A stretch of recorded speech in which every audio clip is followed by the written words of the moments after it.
Wow. Thank you all so much. I'm blown away by how well part 1 of this series was received. It makes me so happy knowing that you all thought that I did a good job and that you were interested in some of the twists and turns that I added to the story. It's given me so much more excitement and motivation to continue with this series, and I've got so many neat ideas for going forward. Also, I'd be incredibly remiss to not give a special shout out to regular Pat. The extra push from Pat and his subscribers has helped bring so much attention to this little project of mine. So Pat, this video is dedicated to you, my friend. And for the folks that managed to find this video before part 1, I highly encourage you to go back and watch it, as the context it provides is essential for understanding the story. I think it's important that I explain that this version of the story won't be told in the same pattern as the original. In the original chain of memories, we go through all of Sora's journey and then all of Riku's. I'll instead be flipping back and forth, where we'll talk a little bit about Sora, then a little bit about Riku, and then back to Sora, and then back to Riku. One other major change about this entire story is we're going to be getting rid of cards. Now, personally, I actually don't have a problem with the card battling system. There's just something different I want to do with the story. So for the purposes of this video, you can assume that Sora and Riku will fight using a combat system exactly like Kingdom Hearts 1. And instead of Sora using cards to create the worlds on each floor, he'll use a different system entirely. And that system will be based on Sora's keychains.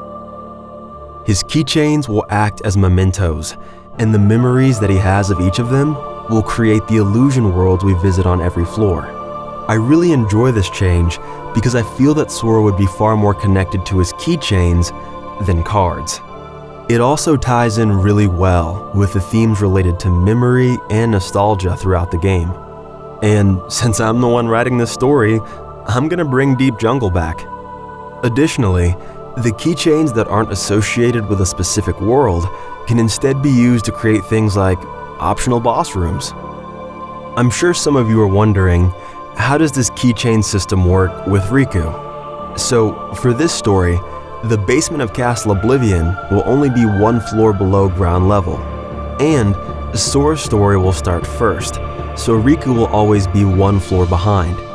This means as Riku progresses, he'll be going through the worlds that Sora has already created in front of him. And while the worlds they visit might be the same, the things they see and experience can be vastly different. Now, I'm not one to keep people waiting. So, let's jump right back into the story and pick up with Kingdom Hearts Remake Part 2, Chain of Memories.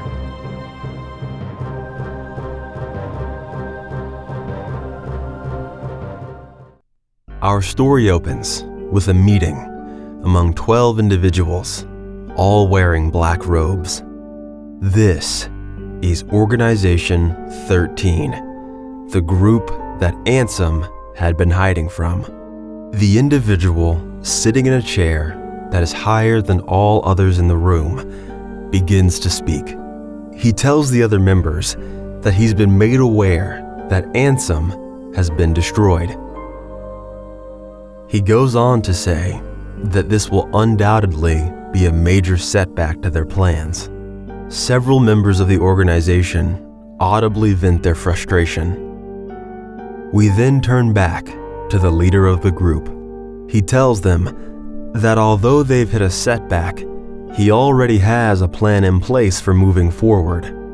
And the first part of that plan is to capture the Keyblade wielder, Sora, as well as the boy that Ansem had been training, Riku.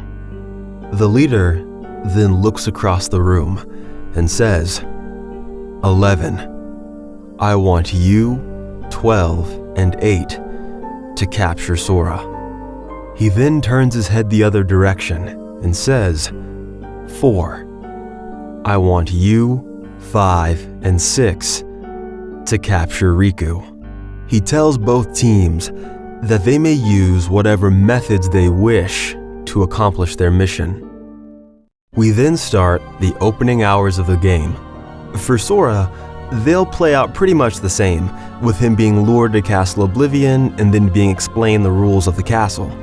However, on Riku's side, instead of him waking up in that mysterious in-between space, he'll instead wake up floating inside of a pod in the basement of Castle Oblivion. As to how he ended up there, that'll be explained as the story continues. As Riku wakes up, we'll see flashes of him wandering through the realm of darkness with King Mickey. At some point, the two of them were attacked by a massive swarm of Heartless, causing them to get separated. However, the time between then and now, Riku has no recollection of, and he has no idea how he's gotten into this current situation. Riku begins banging on the wall of the pod, trying to break out, but his mind is still hazy, and he can't muster enough strength to escape. And suddenly, we hear a familiar voice. It's Ansem. And he asks Riku if he needs some help. Riku is startled and confused, as he can't see Ansem, but he can clearly hear his voice inside his mind. Riku demands that Ansem show his face, but Ansem replies that he can't, because he no longer has a body. This leaves Riku even more puzzled, until Ansem finally explains that his heart is now inside of Riku's body. This revelation upsets Riku, as he feels he's been invaded by Ansem and sees him almost like a parasite. Ansem tells Riku that he understands his frustration, as he's equally confused as to how they ended up bonded together. Riku cuts Ansem off before he can finish speaking. Riku begins to unload on Ansem. He's still incredibly angry that Ansem tried to harm both Sora and Kairi, and he feels that Ansem intentionally misled him so that Ansem could use him as a pawn. Ansem pauses, and after a few moments, he tells Riku that regardless of how he feels, there's nothing he can do to change the past, and whether Riku likes it or not, they're stuck together. And then, Ansem takes control of Riku's arm and uses it to create a dark shockwave that destroys the walls of the pod. This upsets Riku even further, as he hates the idea of Ansem being able to control his body at will. Riku demands that Ansem never take control of his body again. Ansem agrees for the time being, but only on the condition that Riku escape from where they're currently being held. And that is how Riku's story begins. We then flip over to Sora. In the original story, Sora is motivated to move deeper into the castle because he believes that Riku is there. I'm going to be changing that around. Instead of Sora believing that Riku is somewhere in the castle, he'll instead be led to believe that Kairi is somewhere in the castle. The Hooded Man will tell Sora that Kairi managed to find her way off of Destiny Islands, and she came looking for Sora. Unfortunately, she got lost along the way and ended up in Castle Oblivion. When Sora asks if Kairi is being held hostage, the Hooded Man remains silent and then fades away into rose petals. He then reappears on the far side of the room, and he tells Sora that if he wishes to uncover the truth, he must proceed forward. He reiterates to Sora the rules of the castle. The Hooded Man then fades away, for good this time. The conversation he just had has left Sora nervous. However, for Sora, losing his memories is worth it if it means he can save Kairi. And then, we see Sora using his first keychain to open a door and progress further into Castle Oblivion. The events of Traverse Town will play out very similar to how they do in the original story, minus the card battle explanations. However, Sora's first battle with the guard armor will go very differently. When Sora arrives to confront the giant Heartless, he'll see that it's already squaring off with two unfamiliar faces. This is when we'll meet Axel and Marluxia. But instead of them wearing the black coats that we're used to, they'll be wearing more casual clothes to help them blend in. The guard armor Heartless will seemingly overpower Axel and Marluxia, causing Sora to leap in for the save. After Sora, Donald, and Goofy manage to defeat the Heartless, we'll see them have a conversation with Axel and Marluxia. Axel and Marluxia thank Sora for the assist, and specifically thank him by name. This leaves Sora confused, because as far as he knows, they've never met before. Axel and Marluxia express their disappointment that Sora has forgotten about them. They tell Sora that they met him when he first arrived in Traverse Town, and that they were the ones that helped him meet Donald and Goofy. Sora is incredibly confused, as this isn't how he remembers the events of Traverse Town at all. But then, he begins to wonder if this is what the hooded man meant about uncovering his true memories. It also makes sense because the Leon, Yuffie, and Aerith from this world don't seem to remember Sora. Sora starts to question his own memories and wonders if maybe Axel and Marluxia really were the ones that helped him in Traverse Town. Axel tells Sora that he forgives him for forgetting about him, but not to let it happen again. And then Axel does his iconic "got it memorized." Axel and Marluxia wish Sora good luck on the rest of his journey, and then leave shortly after. This encounter has left Sora, Donald, and Goofy beyond confused. But in order to save Kairi, they continue to move forward. Because of Axel and Marluxia's new roles in this story, they won't be making any appearances in between the various floors of Castle Oblivion. I'll be replacing their scenes with moments for other characters, or just scrapping them entirely. This means that there isn't going to be a major story element that takes place between every floor, which I think is okay. Some floors can just be transition floors. So, after completing the first floor, instead of having a fight with Axel, Sora, Donald, and Goofy will have another meeting with the hooded man. Here, he'll ask them about their first experience revisiting memories. And then, he'll egg them on once more to continue their journey through the castle. After this, we pick back up with Riku. While Sora was progressing through Traverse Town, Riku was making his way through the basement. The basement is dark and covered with Heartless, so Riku has to do a good deal of fighting to make his way through. The floor is designed like a maze, but eventually, Riku finds the exit. As he walks through the double doors, Riku is suddenly struck with a vision. He sees wires, surgical tools, and computer screens. He hears screams and machines operating in the distance. But before Riku can even begin to understand the situation, the vision stops. He wonders aloud about what he just saw. And then, Ansem chimes in. Ansem tells Riku that what he just saw was a memory from his past. Ansem theorizes that because the two of them are now linked, Riku can see everything he can. When Riku asks what the vision was about, Ansem responds with silence. Because Riku is prioritizing escape, he doesn't press the issue and simply moves onward. As Riku makes it out of the basement and onto the first floor, he'll see the main entrance to Castle Oblivion. As he walks to the doors to make his exit, he'll be intercepted by Axel. Here, Axel will tell Riku that it's in his best interest to not leave so soon, as his friend Sora is still in the castle. Riku is unsure of whether or not he should trust Axel.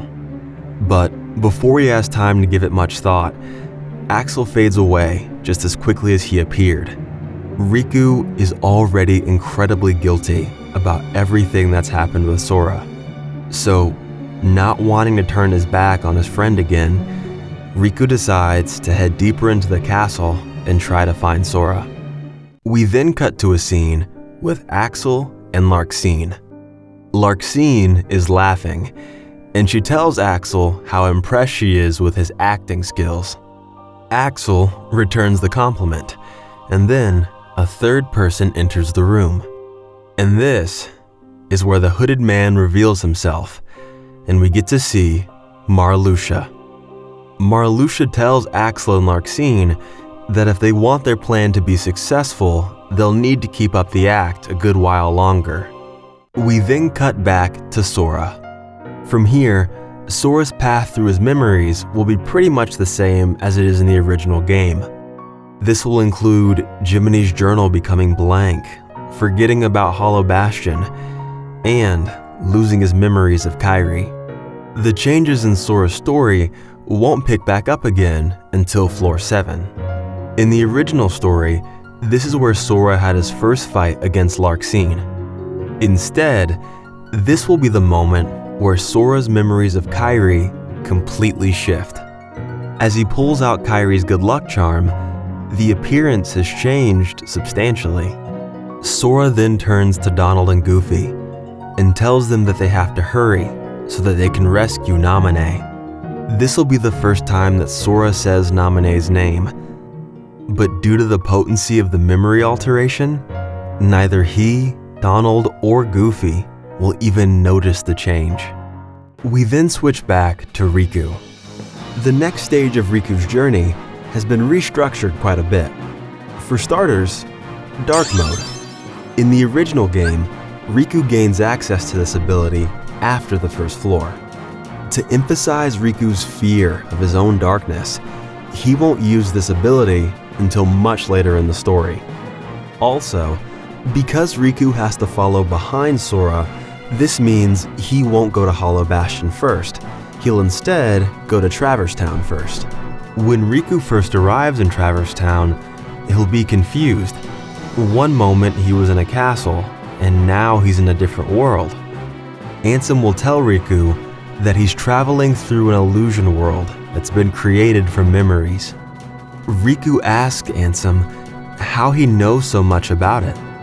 Ansem tells Riku that this isn't his first time in Castle Oblivion, and he's very familiar with how it works. It becomes apparent to Riku that Ansem knows far more than he's letting on. However, Riku was unsure of the best way to get the information from him, so he chooses to bide his time and continue pressing forward. After Riku completes Traverse Town, we'll then get a scene with Vexen, Lexaeus, and Zexion. Zexion and Lexaeus question Vexen as to why he hasn't captured Riku and put him back in his pod. In typical Vexen fashion, he'll call it an experiment of sorts. Zexion and Lexaeus feel that it's far too reckless to allow Riku to just roam the castle, so they decide that he needs to be recaptured and put back in the basement. Vexen says they're welcome to try, as it'll be entertaining for him either way. But Vexen is confident that Riku is strong enough to overpower both of them. Lexaeus turns to Vexen and tells him that he's captured Riku once, and that he can do it again. We then get a flashback of Riku in the realm of darkness. After being separated from Mickey, he's wandering alone. And then, Lexaeus appears. Because Riku was already worn down, a powerful blow from Lexaeus is more than enough to knock him unconscious. This gives us insight to the capture strategy of each team. The team responsible for Riku is far more direct and plans to use sheer force, while the team responsible for Sora is covert and plans to use manipulation and deceit. From here, Riku's story follows the same path as it does in the original game. However, there's two changes. One is King Mickey. Mickey won't be introduced into this story until significantly later. The other is his conversation with Vexen. He'll still meet Vexen on the 4th floor, and Vexen will express his fascination with him. A fight will ensue, and Vexen will still analyze Riku just like he does in the original story. The major difference is, he won't be making a copy of Riku. In this version of events, replica Riku doesn't exist. He's a character that I didn't really need for the story. Sorry to any Replica fans. Also, this means the scenes where Vexen bounces between the basement and the top floor, he won't make any mention of replica Riku.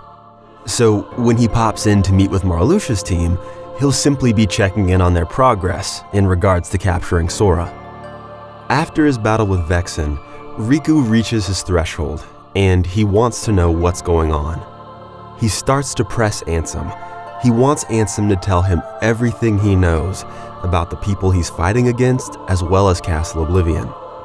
Ansem concedes, and this is where we start to learn far more about the organization. Ansem tells Riku that Organization 13 is made up of powerful entities, comprised entirely of darkness. Ansem explains what a nobody is, how they're created, and emphasizes how strong they are. Riku then asks Ansem what the organization's goal is and what they're after. Ansem tells Riku that just like everyone else who seeks power, the organization wants to control Kingdom Hearts. However, Ansem explains that he has no idea what they plan to do after they control Kingdom Hearts. Riku then asks, why isn't the organization pursuing the Princesses of Heart? Ansem then tells Riku that Kingdom Hearts is made of both light and darkness, so both forms of energy can be used to access it, and that by gathering 7 pure lights, or 13 exceptionally powerful darknesses, a portal to Kingdom Hearts can be opened. Organization 13 doesn't need the princesses to open a path to Kingdom Hearts. They are the path to Kingdom Hearts. This causes Riku to panic, and he asks Ansem if they already have 13 members, why haven't they gone to Kingdom Hearts? Ansem replies that they currently don't have 13 members. They only have 12. Ansem was the 13th member, but because he fled, they're now 1 member short. Riku then asks Ansem why he left the organization. Ansem is silent. Riku continues to ask. Ansem gets frustrated. He tells Riku that his past is painful and he needs time. Riku respects Ansem's request and continues to move forward through the castle. We then cut back to Sora. Because there's no replica Riku in this story, Sora will make it through the next few floors quite quickly as he works to save Naminé. He'll then reach floor 9.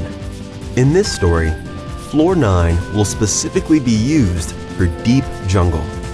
The world will play out similar to how it does in Kingdom Hearts 1, with Sora's arrival and working to stop Clayton from hunting gorillas. However, as Sora fights through the jungle, he'll come across Axel and Marluxia. This again comes as a shock to Sora, because even though his memories have become foggy, he doesn't remember them on this world. Sora will question Axel and Marluxia about what they're doing. Axel will reply, "Don't you remember? We came to help you save the elephants." Marluxia turns and glares at Axel.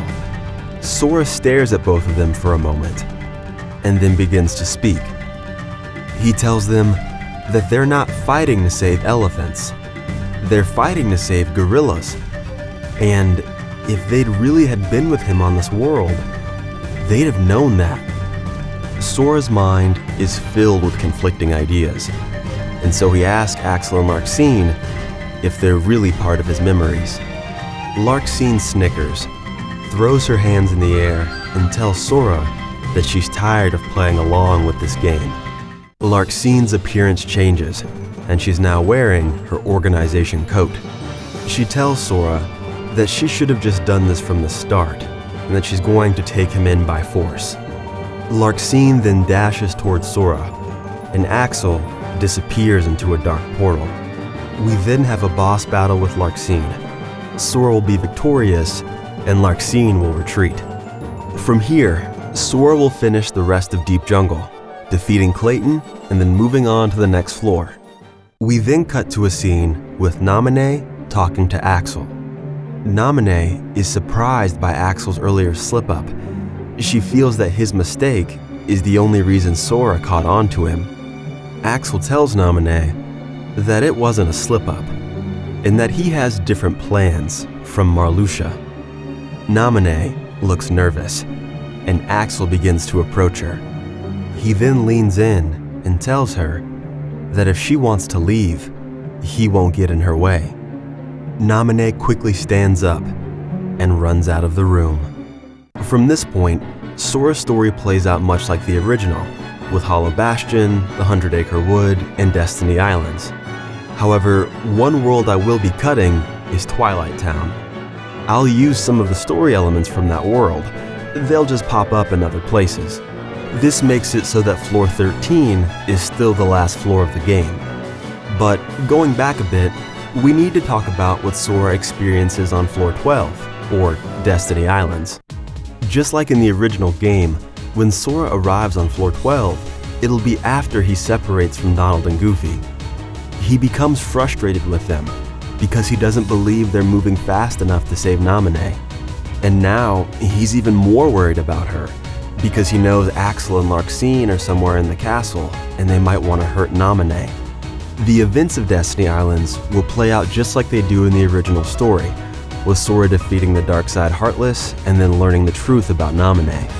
Once Sora finishes Floor 12, we then move to the scene of him talking to Naminé. Naminé will begin to explain to Sora that she's been altering his memories this entire time. It turns out the castle has no effect on memories, but rather it was Naminé's power that was causing the change. In this story, Naminé isn't a nobody. Her power to control memories comes from magic. Naminé comes from a world full of powerful mages, but unfortunately, her world fell to darkness, and shortly after, she was found by Marluxia. And ever since that day, the organization had been keeping her captive in Castle Oblivion. Her power to control memories doesn't just work on Sora and those connected to him. It can be used on anyone, so long as they're within a certain distance of Naminé. This is why luring Sora into Castle Oblivion was a crucial part of the plan. If he was too far away, Naminé's powers wouldn't be able to take effect.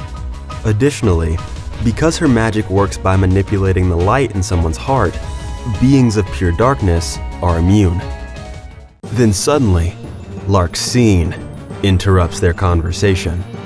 This scene will play out very similar to the original game, with Larxene lashing out at Naminé and venting her frustration that Axel ruined their plan.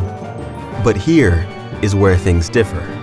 Larxene tells Sora that the original plan was for her and Axel to appear at various points in his memory, posing as his most trusted friends. And then, when Naminé was done altering his memories, they would be the only two friends he ever knew he had. At that point, they could easily manipulate him and use him as a tool to overthrow the organization. Larxene knows, now that their coup attempt has failed, she'll likely become a target.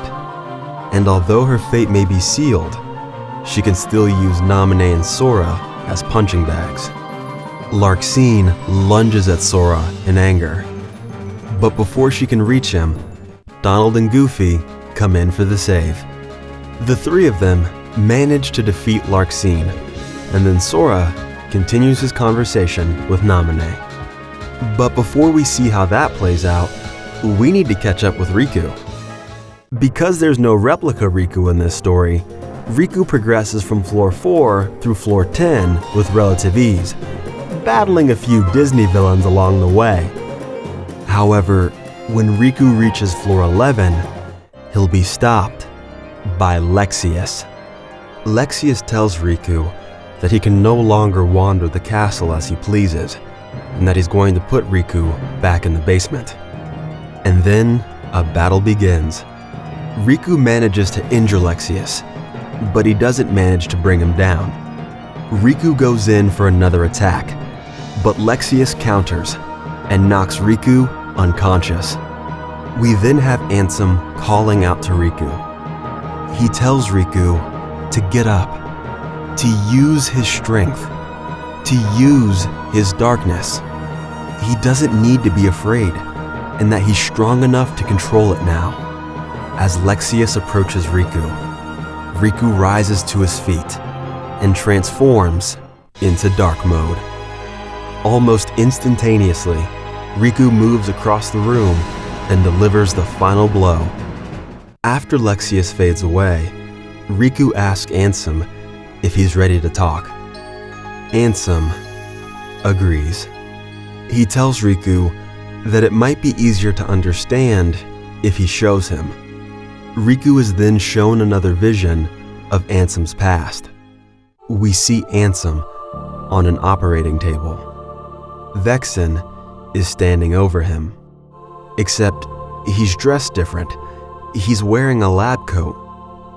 And then, what looks like a slightly younger Ansem enters the room.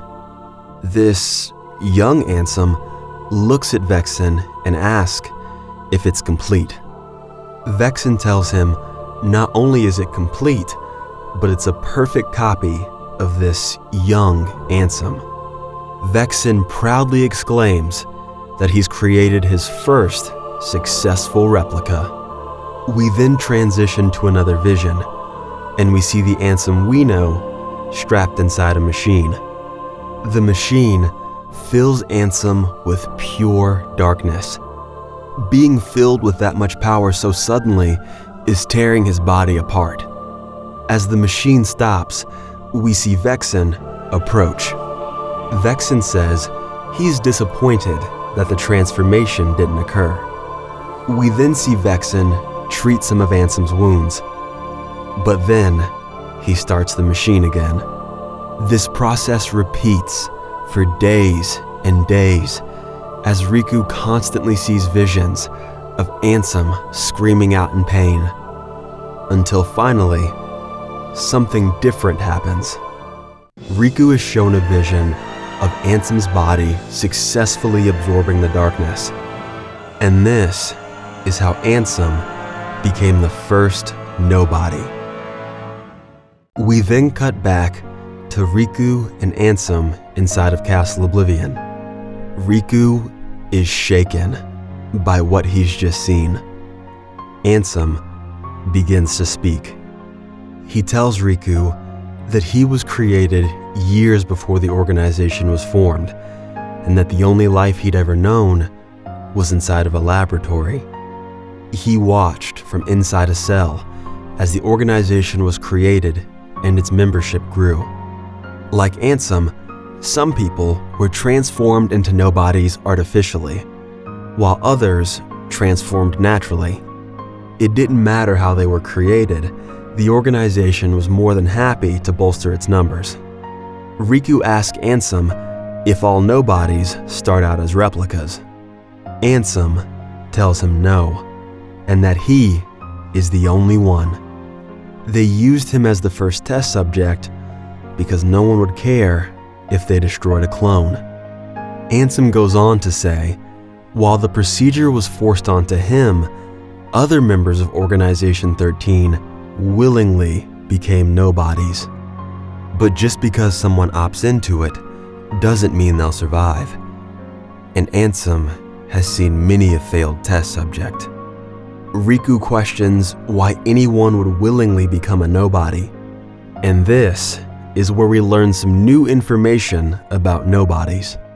Ansem tells Riku that nobodies don't require food or water to survive, and they don't age.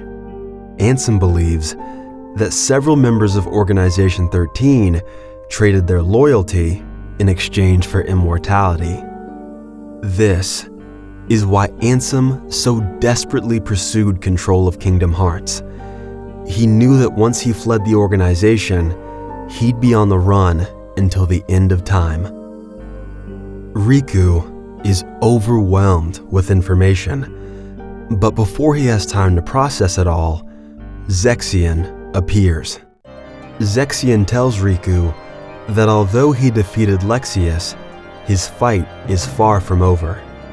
Zexion says that he's going to destroy Sora, and that if Riku wants to stop him, he'd better catch up fast.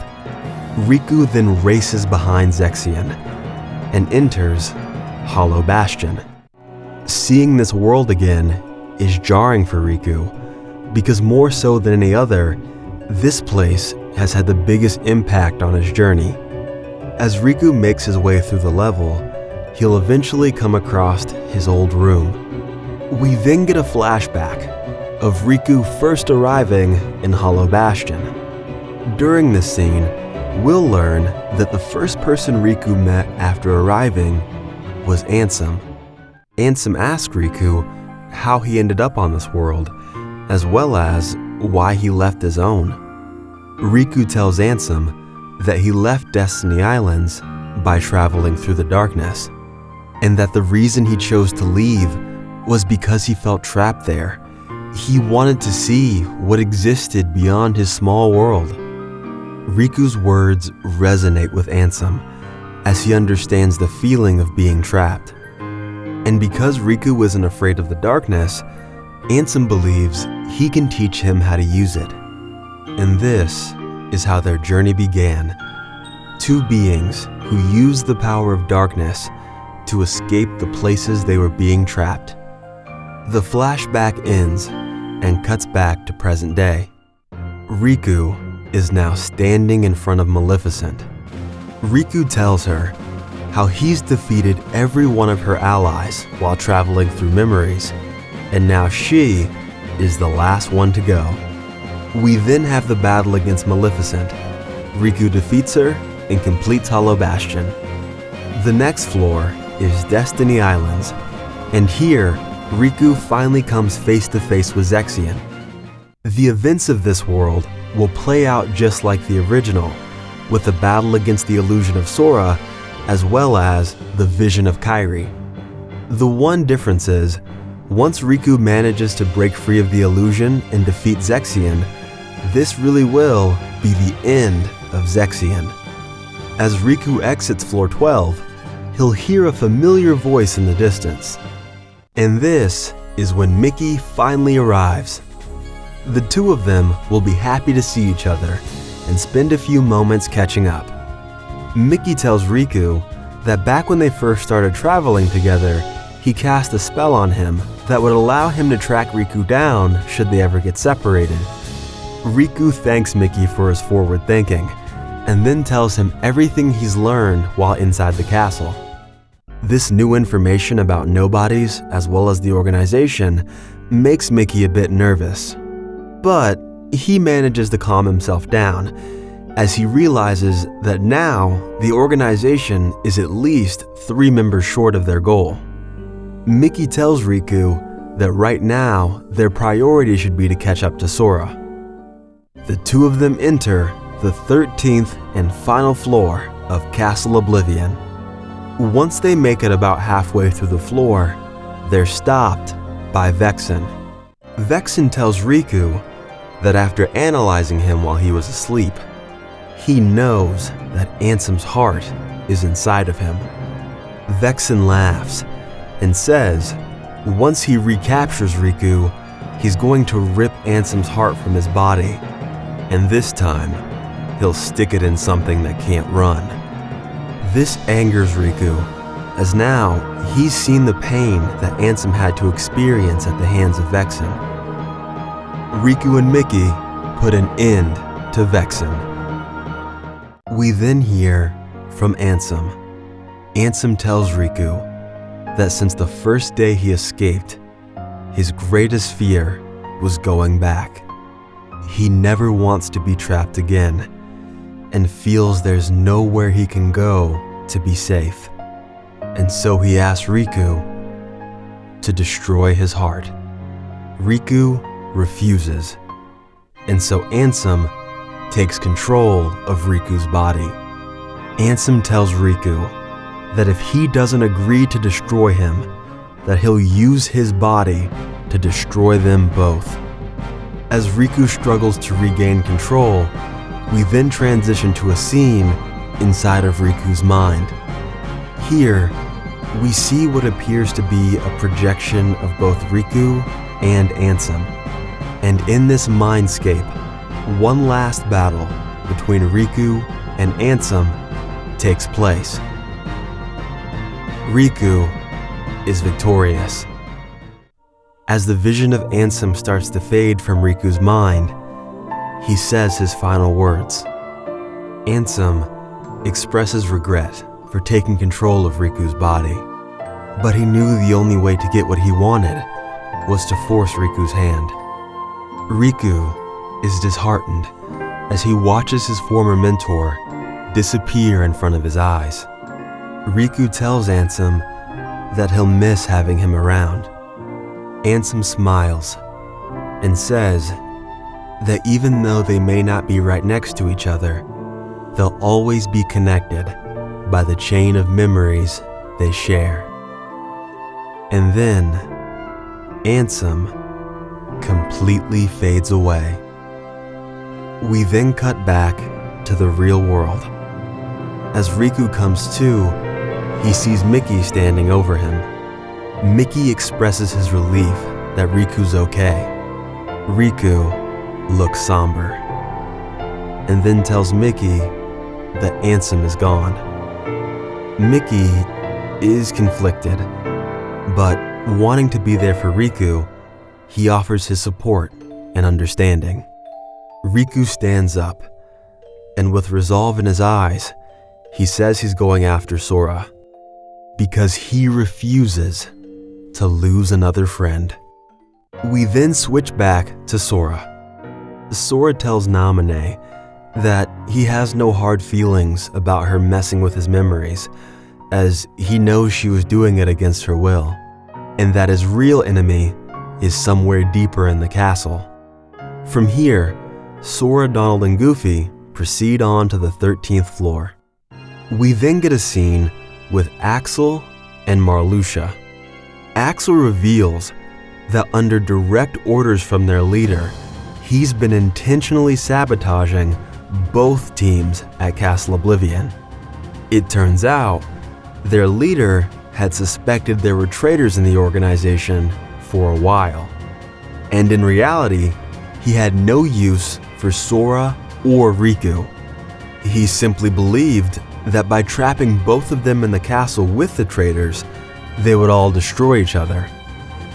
Marluxia knows his plan has failed, but he's not going to go down without a fight. We then have the scene with Axel and Marluxia facing off, except this time, Marluxia won't bring in Naminé as a human shield. Sora will still interrupt their fight, but when he attacks Axel, Marluxia will just slip away. After Axel's defeated, he'll teleport away to another room. We then flip back to Sora. Although he's managed to catch up to Marluxia, Marluxia's now using Naminé as a hostage. Right when Marluxia thinks he has the upper hand, we have Riku popping out of a dark portal and getting the jump on him. Riku manages to land a blow on Marluxia, as well as put some distance between him and Naminé.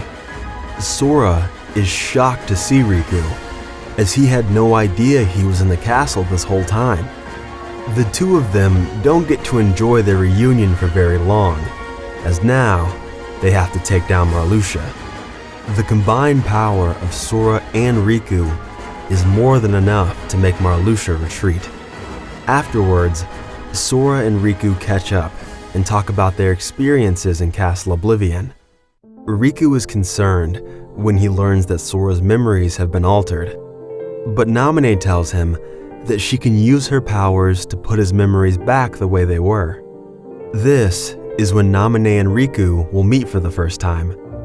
Because Sora trusts her, Riku is willing to do the same. Riku then tells Sora that they need to hurry and finish off Marluxia before he can escape the castle. Sora agrees, but asks who's gonna stay behind with Naminé. And then Mickey appears. He tells the group that he'll stay behind with Naminé. Sora, Donald, and Goofy are all caught off guard by Mickey's entrance. Donald and Goofy rush over to Mickey, and they all have a big group hug. From here, everyone gets caught up to speed and shares the various pieces of intel they've learned. This conversation makes everyone realize just how dangerous the organization is, and the sooner they can put a stop to their plans, the better. Sora, Donald, Goofy, and Riku proceed into the final chamber for one last showdown with Marluxia. The final battle against Marluxia will be just like it is in the original game, with Marluxia going all out and revealing his true power. With everyone's combined strength, they manage to defeat Marluxia, and the Lord of the Castle finally fades away.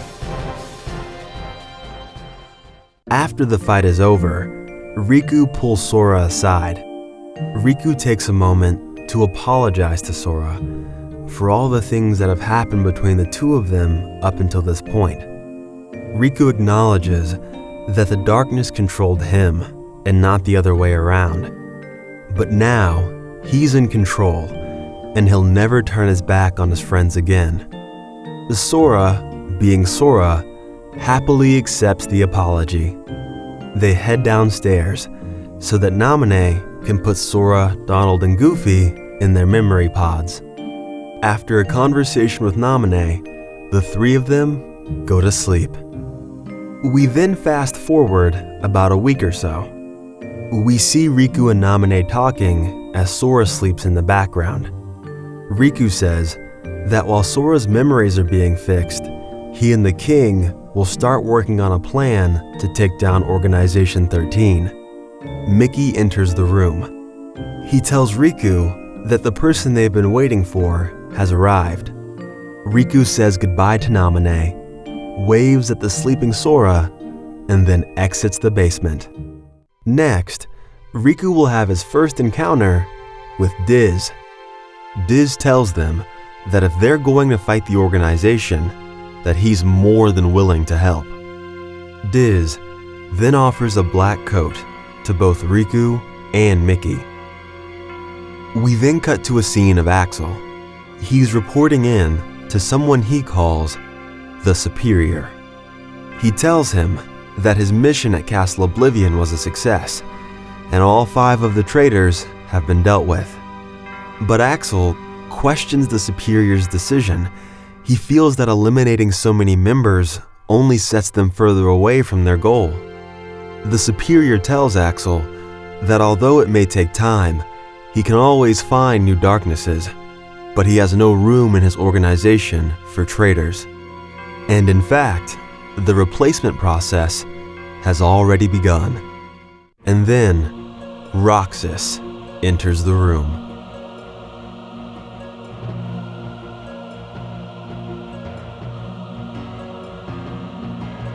I hope you've enjoyed the ride. And if you did, I hope you'll come back for part 3. Oh, and speaking of part 3, the next game I'll be covering is Birth by Sleep.